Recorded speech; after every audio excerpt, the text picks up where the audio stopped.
We're the American Red Devils, and we are recapping Manchester United's tough 1-0 loss against Nottingham Forest in the league. So United back from international break. We huffed, we puffed, but no avail. United actually out XG'd Forest, got gazumped, got scored on early from Elanga. Should have taken that bet, sir. If we were in England right now, you'd be betting first-time scorer Anthony Elanga, and he came good. And United tried, but no end product at the end of the day. There was a good level of effort. There was some cohesive play. We were linking up decently well at times, but nothing really doing in the final third. We resorted to like Maguire hoofball at the end, which, you know, it sometimes is affected, kind of the revamp of Fellaini 2.0. But it's a frustrating result. I think United deserved at least a draw today. But you know what?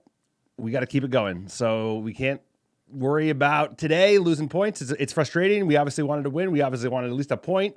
Would have liked a goal, but we didn't get blown out. We held our own. We could have easily edged it, and now it's about moving on to the next game. It's moving on to the derby. Big one of the weekends, but frustrating nonetheless. United fans aren't happy, but encouraging given how shit of a season this has been and how there is still plenty to play for in Europe. How are we feeling? How are we doing, sir?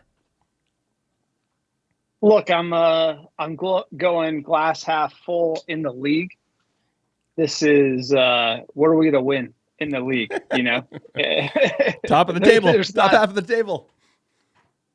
This is a good Nottingham Forest side. You know, United has played better going into international break, coming out of international break. There was some injury boosts that you could call out. You know, we had Yoro starting, which was good for him. We also had Mason Mount feature. He almost had a curler. Mount's back, baby. Let's go, Team Money Mount. And overall, it's positive. Like, I expected us to get torched by Nottingham Forest away. We hung in there. It wasn't a great goal. I mean, talk about just shit football. It's just like you get a corner, hit on the break. You kind of almost have to feel like happy for Elanga because that was just like a beast mode goal. Didn't pass, just like stared down Onana and just drilled it. But, you know, overall for United, we fought. I thought there was, you know, we created the XG. The threat was there. We just have no end product. We're working through that. Obviously, frustrations with Garnacho, but like, you're going to kill the kid. He's still a kid. This attack is not clicking. You had Xerxes in the first half doing nothing. Hoyland in the second half doing nothing. Then Magoo, as striker, looks like he's the Brazilian Ronaldo. So at the end of the day, like, this manager is still trying to figure it out. And can we figure it out? Can we play Lyon? Can we get into the semifinals of the Europa League? This is Europa League or bust. This is literally a training session to win Europa League. I think Forest is better than any side in Europa League. We arguably should have tied or won today. I think that's a good sign that the team's headed in the right direction. It's been a crap year. This is baby steps. I think we're getting some injury boosts, and we're finding form at the right time. So it's all about Lyon right now. It's Bilbao or bust. That is that's the MO for the rest of the season. That's how we finish strong, and that is how we save this season and give Ruben Amorim and this young squad something to hold on to headed into the summer. Like you said, frustrating day, but United did show some fight.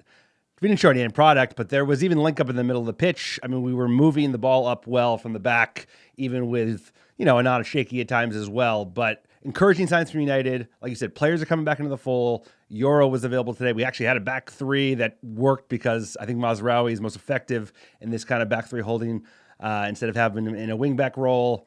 And then he went for the double, the double muscle in Ugarte and Casemiro. I'm not sure that actually worked today, but he's trying stuff. He's fiddling. And you know what? Players are slowly coming back. And as long as we don't have any more like huge injuries, the Mason Mounts of the world, the Magoos, Luke Shaw. I mean, wouldn't you love to see a Luke Shaw, a Mason Mount curler, sir? If that went in, we're back, baby. Number 7. It's like, you know, that curse is lifted. But baby steps. Now it's about building on this because, like you said, Nottingham Forest are better than anyone in the Europa League, including United. So if we could hold our own against them, do many of the things we did today, which was play a full 90 minutes, maybe under the first 4, even though United came out ready to go. And actually convert some chances and then not give up shit goals like a goal off your own corner. You know, maybe we could turn a corner come a couple of weeks from now when we go down to Lyon in a big match in France. Absolutely. Before we break down the match, quick PSA for the podcast. You like the American Red Devils, please check out our YouTube channel. If you're listening on iTunes or Spotify, get over to YouTube, drop a comment below, let us know you exist.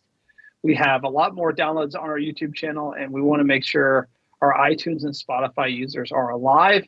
Get over to YouTube, like, subscribe, and comment. Your support goes a long way to help the Muppet Take go global. That's what we're all about, sir.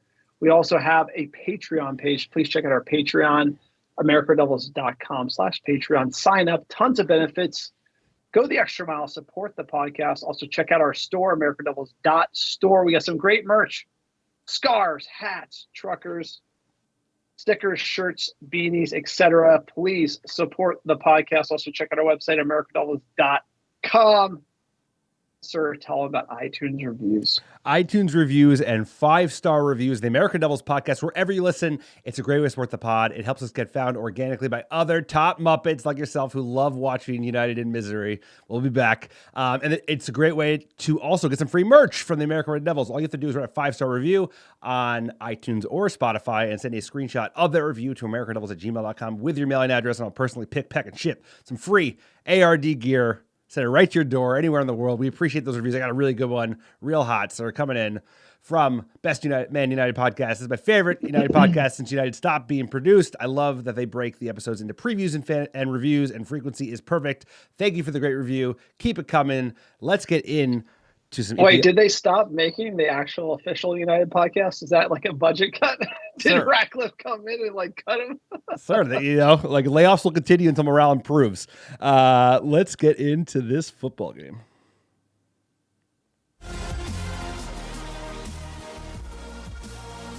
All right, we're breaking down Nottingham Forest 1, Manchester United 0 away at the City Ground.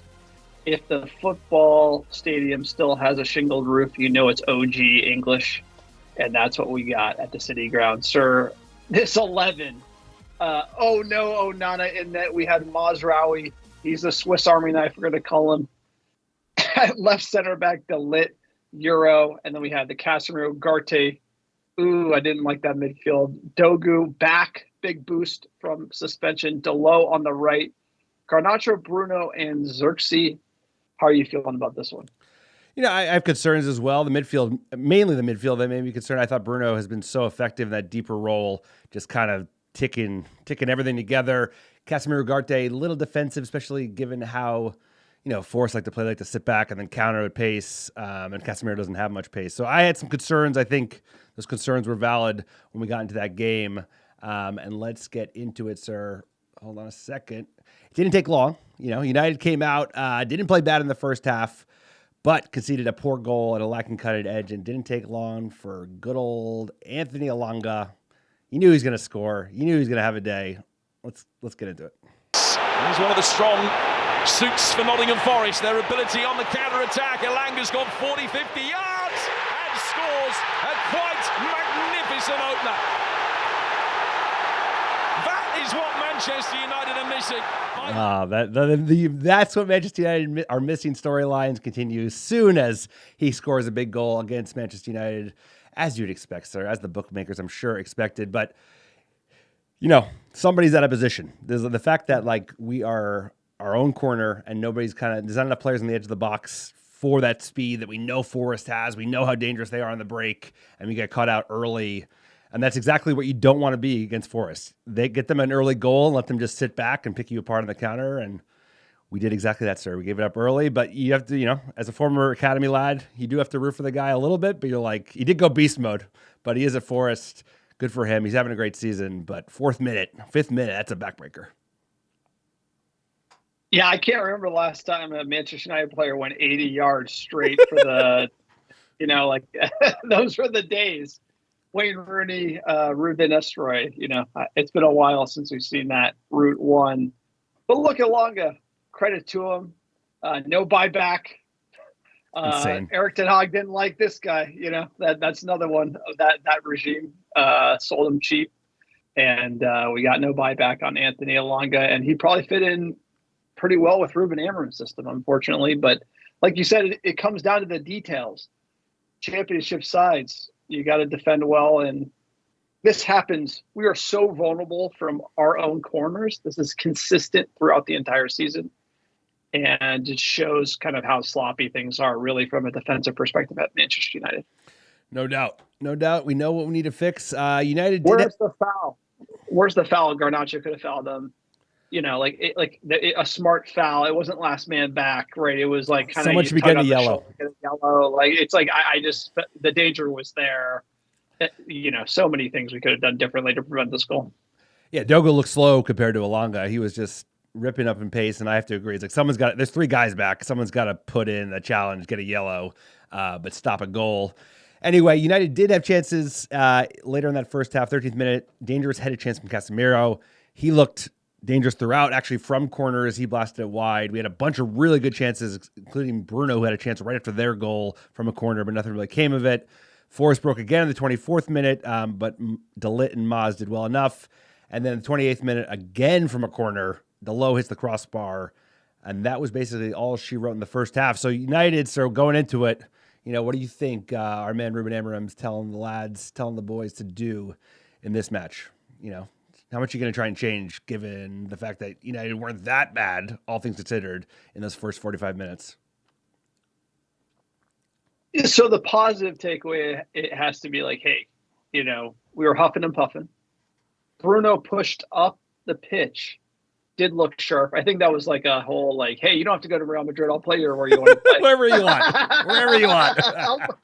Hey, don't go to Real Madrid. I'll play you where you want to play, which is like, that's where he wants to play. Bruno wants to play up there. Doesn't want to do the deep lying role, obviously. So it's like, I felt like that was a little funny. But he looked great. I mean, he had like a header, a great chance outside the box. He's dangerous up there. That's probably where he should be. The problem is like Xerxes was atrociously bad. Højlund as well. The real problem with United, look, I don't want them to be. I don't want them to be. But when Harry Maguire comes on and creates the most XG out of all of them, that just tells you everything you need to know. I just don't know how they fit in. I don't know where they work. Halftime subs are not good, and that's where the halftime sub happened, where Højlund comes on for Xerxes there. And we get Ugarte, but that in pushing up the pitch. But it's one of those things where we got to score goals. You can't just be huffing and puffing all season. It's like, if we want to win Europa League, we have to score. We do. We had to score goals, but we did huff and puff quite a bit in that second half. Like you mentioned, Højlund came on for Ugarte as the half opened. Nice diving save from Onana, but actually Yates was off. Garnacho had a bunch of good chances. 58th minute, he beats his man well, but he beat the post as well.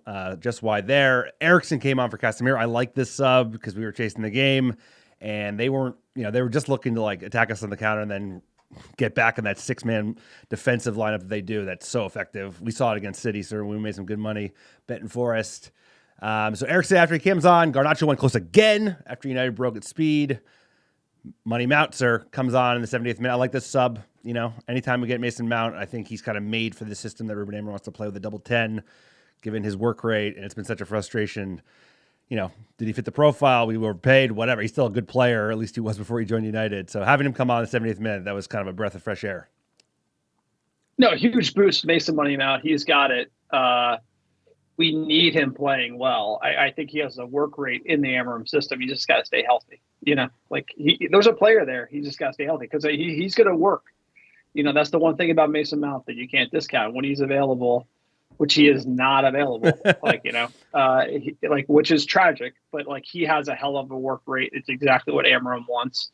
And him playing in that front three would be he should be a starter at United up there with Bruno and some lethal number 9. It would be actually amazing to watch. Almost had the curler. He's dusting off the cobwebs. So, I'm a big Mason Mount fan and just hope he comes good because we need players to come good at United here. We do. We've had so many players go bad. Like you said, in the 80th minute, right as he came on, almost his first touch of the boot, he had a curler that went just wide. That would have been quite his reintroduction to the team. 83rd minute, game started getting stretched. Yoro had a massive slide tackle on Elanga, probably saved a goal. All right, last chance saloon, 88th minute, Maguire comes on for Yoro, and it was effective. I hate to say, he probably should have come on earlier because we were just pushing everything forward. We had a number of late chances, a lot of them going through the big man, number 5, and he actually had a shot cleared off the line in the 97th minute. But that was all she wrote for Manchester United. Like we said, we huffed, we puffed, but no cigar. We dominated.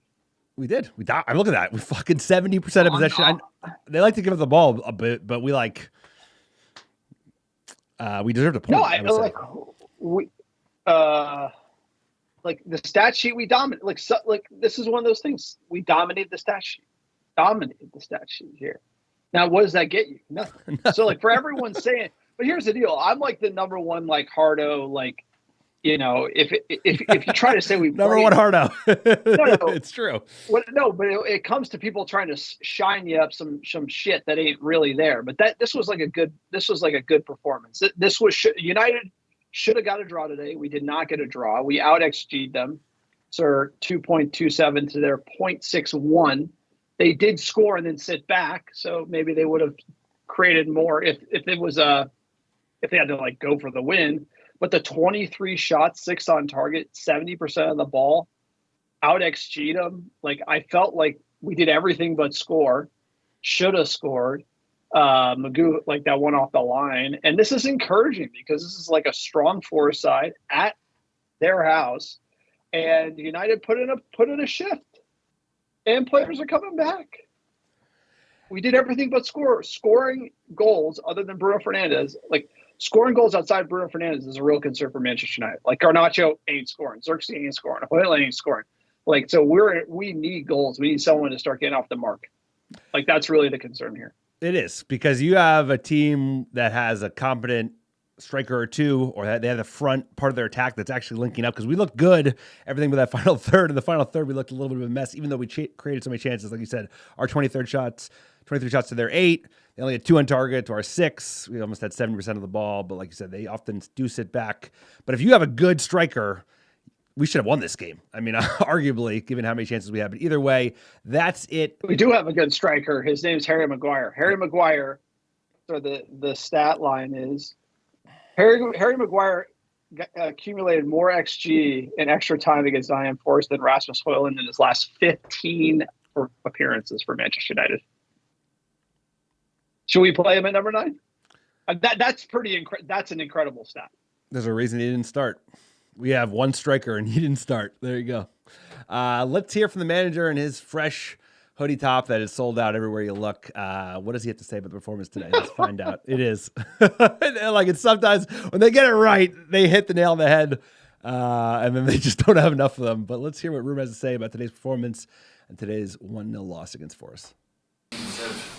More from that, the amount of possession you have, the amount of shots you have. I think that is clear, but we create some chances, but we could create it more with the possession that we had. We reached the final third a lot of times, but we need to be better in that final third, because that is really important to score goals, and we have a lack of goals.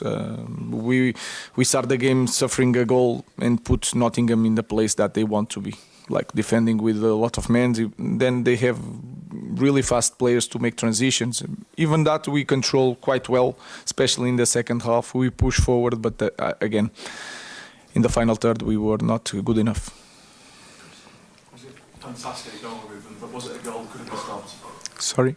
It was a fantastic goal that he scored, but was it a goal that could have been stopped? That is clear. When you have a corner, you have men to make to block transitions. We have all the pitch. You can make a foul. So yeah, I think if you look at the game and if you are the coach, you have to do better. There you go, sir. Ruben Amorim, he calls it like he sees it. You know, need to be better in the final third. Need to not concede goals like that. I tell you what, you replay the last 5 minutes, you know, everything but the first 5 minutes. Yeah, it's frustrating performance, frustrating results, but you'll take it because we're building something here, and it's been a hell of a season. It's been a nightmare season, and at this point, we'll take whatever we can get, you know, and this is something to build on. Should we jump into some fan questions, sir?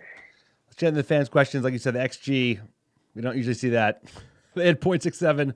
We had almost 2 to Mark's stat. Let's get into those fan questions, my man. Here we go. D_Cole. Left wing Bruno simply does not work for us despite his quality. We are so one-dimensional attack, it's comical. Honestly deserved a point, but this team's so scared. We're almost guaranteed to concede at least 1 goal a game. Ship Højlund and Napoli for Osimhen. Bring in Kimmich for free. Bruno, you know, I like him deeper. I guess he wants to play up front, sir, because, like, you know, our manager is, like, pretty straight. But like he got asked a question about Bruno Fernandes. Like he's not going anywhere. It's like he ain't going anywhere. We talked about it. Fuck off. He's not going anywhere. He knows how important this guy is. But by the way, that's the party line. I know it's the party line. Yeah, I'm not a dope, but like he did give a full-throated endorsement. Okay, number one. Okay, I'm gonna address the Bruno Madrid. If he's gonna go to Madrid, that's what you say. So, by the way, like the way this thing goes is this is like this could be like saga where it's like hooked and then Madrid's stalking and then Bruno gets turned and then it becomes the club haggling over cat. You would say he's not for sale ultimately at this stage, and then he could become for sale for like $100 million. So, like, I don't want him to go, but by no means if the manager's comments are not like. That's not the end of the story for me. Right. I think this is the beginning of the story. Well, let's get into D. Cole's comments. Like Gareth Bale was not going to go to Madrid. You know what I'm saying? So it's like eventually it just happens. He was playing at Spurs, bro. It's like, I agree. We're about Spurs these days. No, but it's about like if they're going to pay under $1 million and then Bruno also wants to go, then like it's kind of like it just happens at that. You don't know, but I'm just saying. Look, it does work for Portugal. Bruno playing up there works for Portugal. It's not the exact same system. He creates the most chances. I think he should be up there, but given the fact that we have such a poor midfield too, he has to play out of position. So I do agree with him there. And then as far as Højlund and Xerxes go, look, we saw a little more of them coming out of international break. Højlund also scored for Denmark. So let's hope that they can get something going. And imagine that, like the number 9 for Manchester United is up for grabs and no one wants it. That's kind of the way it is. Somebody grab it. Harry Maguire looked like he's going to get another shot at 9 before it's all over. There you go. Let's hear from more fans at Yoni Boy. Besides losing this game, sirs, we look good with and off the ball. We lacked on possession and simply passing last season. Now we got a system to build off. Also, Money Mount come back. What do you guys think? Money Mount come back. Tell you what, some of these players come back and stay fit because, like, we've seen that before. Like, yeah, Luke Shaw, even Mason Mount, like, he has not had a consistent run of games once at Manchester United. So if they come back, like, you all of a sudden you have a whole different dynamic in terms of the amount of players that are available, especially if, we have a Europa League to continue on through. So Mount could have a real impact. You could play him in that front 3, and then you could push Bruno deeper, and then everybody wins. Mason Money Mount scoring the winner in Bilbao. Let's go. He's got to stay fit first. At Nolan Taylor 98, I honestly thought we deserved a point, but our play in the final third was awful. Need to look at other striker options this summer. I'm sure they're looking at every and all striker option this summer. Number one issue we got to fix. Randy Scrandy, we're just a perfect training ground side for Forest to set up against, sit deep, invite pressure, play an United side that hasn't had ideas all year. Garnacho needs to sit. We can't rely on Bruno to do everything. Højlund, Xerxes useless. Slabs up top. 2 weeks off for that. What do you make of Garnacho? I'm a Garnacho fan. He's getting the heat. He's like in his head. Like he passes when he should shoot. He hits the side of the net. Like he can't score a goal. Like he used to just like be able to convert some of these. I just feel like something's off with him. He shouldn't be. Like we've seen him at live, and you see him in practice. He's like the most lethal finisher. But like now he's on the field. He scored in the FA Cup, and now he looks like he can't even like hit the broadside of a barn. Something's off with him a little bit. I like to believe maybe he needs to sit, but then who else is coming in? Maybe Mount it's the right time for Mount to come in and rotate up there, but. He's a young player. I mean, this is what you get from young players, and this is why you don't want to over-rely on young players. We saw it so well with Fergie, how he integrated youth, and, he finds that medium of how, like, not put too much pressure on them, but push them so they can expand their profile. And we have seen certain things that Garnacho wasn't, like, a strength of that he's actually starting to really do, and that's tracking back. The manager called that out. He was much better about that today. And he's getting in those positions. Without Amad Diallo, we have nobody else that can beat a man for pace, and he can do that. So, dude, I'm backing all our boys, especially the guys who are young and have fucking. I'll make excuse factory for Garnacho all day. No, he has pace. And he wants to score. He's trying to score. He has that, like, you want to be selfish. Like, the best goal scorers in the world and in the history of the game, they just, like, they want to score, and they want to be the one who fucking puts the ball in the net. So I don't mind that. Let's finish with this one, sir. At United scores Clint fucking Callity. This team just doesn't have it. I'll be traveling across the pond for the derby, sirs. Appreciate all your insight on making that trip. Good luck, Jack. It's a great trip. The weather looks to be good at the moment. I think I was doing the weather forecast for our upcoming preview, and it looked like unseasonably warm, near 60 degrees.